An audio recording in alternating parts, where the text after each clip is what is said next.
Con mucha ironía, Ismael Bojorquez le puso como título a su columna de esta semana, Altares y Sótanos se llama su columna, la compleja, y luego lo pone así, entre comillas, misión de Batman, y Batman también así entrecomillado.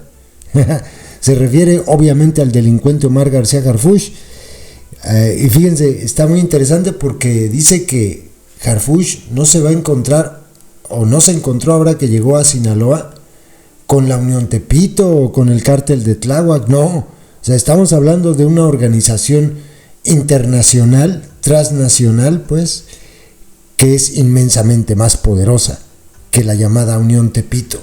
Así es que la tiene complicada. Dice Ismael Bojorquez, los chilangos le llamaron Batman cuando Omar García Harfuch pretendía ser candidato de la secta a la jefatura de la Ciudad de México.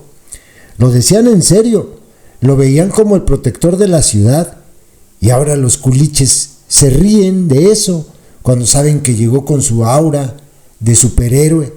Pero los culiches se ríen de todo, de todos y hasta de sí mismos. En medio de la tragedia que nos embarga desde que iniciaron las confrontaciones entre mayos y chapos, reír produce un efecto liberador como la catarsis. García Harfuch es ahora el secretario de Seguridad del nuevo gobierno y fue enviado por la presidenta Lady Rebsamen, él le dice Claudia Sheinbaum, para revisar las estrategias de seguridad que se han estado instrumentando desde hace 2 meses y que evidentemente han logrado muy poco, y para golpear la producción y tráfico de fentanilo ante las amenazas de Donald Trump.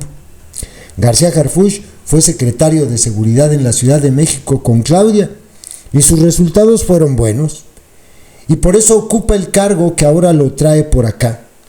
Asumió una secretaría sin dientes, pero reformas constitucionales han hecho que ahora tenga mando sobre la Guardia Nacional y una coordinación muy estrecha con el resto de las Fuerzas Armadas, la Marina y el Ejército, algo que hay que observar de cerca porque ante los mandos castrenses puede no ser suficiente que la presidenta le brinde todas sus confianzas. Los militares son los militares. Su llegada a Sinaloa estuvo precedida por el decomiso de fentanilo más grande que haya podido haber desde que se sabe de esta droga, 1.1 toneladas de opioide. Los operativos de la Armada y Guardia Nacional fueron el martes y la llegada del secretario ocurrió horas después.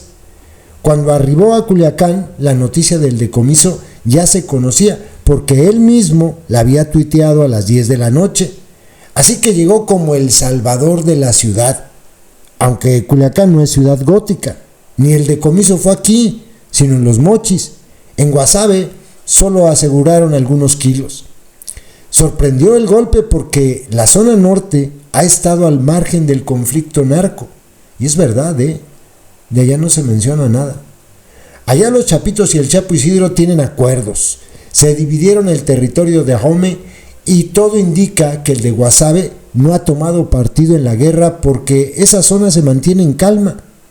Si no fuera así, también allá, sobre todo en Ahome, se hubiera convertido en un infierno. La lectura de este mazazo a la producción y tráfico de fentanilo es de parvulito. Tiene que ver con las presiones del próximo presidente de los Estados Unidos, Donald Trump, quien ha amenazado a México con aplicar aranceles del 25% a las importaciones si no se controla el tráfico de este opioide que solo el año pasado mató a 100,000 estadounidenses por sobredosis. México padeció la presión de la pasada administración trumpista, pero aquella vez el tema eran los migrantes, y el gobierno López Obradorista tuvo que poner muros, no puentes, muros de guardias nacionales en las 2 fronteras, cediendo a las peticiones del presidente gringo. Y luego lo pone en punto y seguido, una sola frase: fue humillante. Y sí, fue humillante. No nos alcanzaría nuestro nacionalismo para oponernos, y por mucho que se hable de soberanía, terminaremos haciendo lo que Trump nos pida. Se negociará, por supuesto, pero antes que eso, tiene que demostrar que está cooperando en el tema del fentanilo, México. Si en materia de narcotráfico la presidenta Lady Rebsamen pensaba seguir en la línea de su jefe político, esa de abrazos no balazos, no podrá hacerlo, porque le saldría muy caro al país frente al nuevo gobierno de los Estados Unidos. Ya no se diga la cuota que los mexicanos tendríamos que pagar en términos de violencia, de homicidios y desapariciones, así como de descomposición social, como ya ocurrió durante los 6 años de López y durante los sexenios anteriores, porque ningún gobierno puede jactarse de haber combatido con éxito este flagelo. No es poca cosa la misión de García Harfuch, sobre todo si se piensa que las estructuras criminales que enfrenta aquí son mucho más complejas que las que combatió en la Ciudad de México. No estamos hablando de la Unión Tepito, ni del llamado cártel de Tláhuac. El cártel de Sinaloa y sus facciones, ahora en pugna, es inmensamente más poderoso.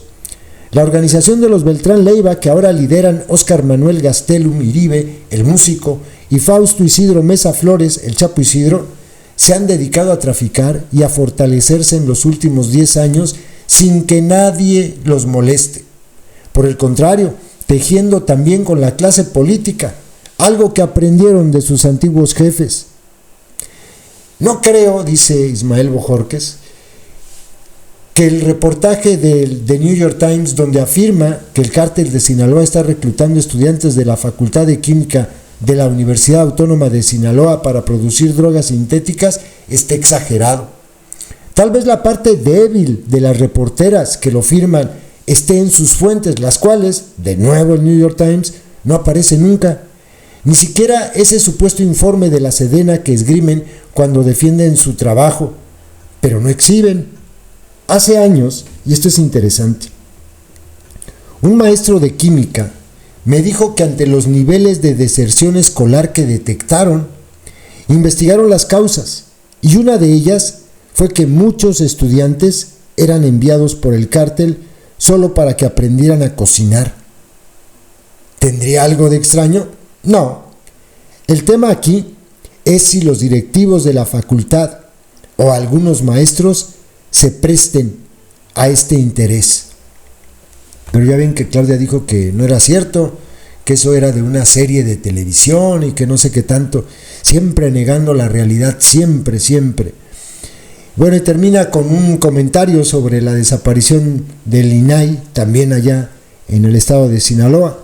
Una vez aprobada la desaparición del Instituto Nacional de Transparencia y Protección de Datos Personales, INAI, está proyectada la desaparición de los institutos locales.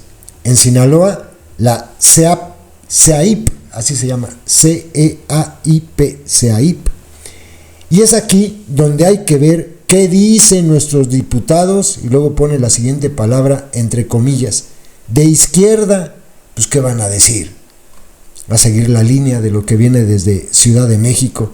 Pues sí, compleja la misión que tiene el delincuente Omar García Harfuch. Hay que observar.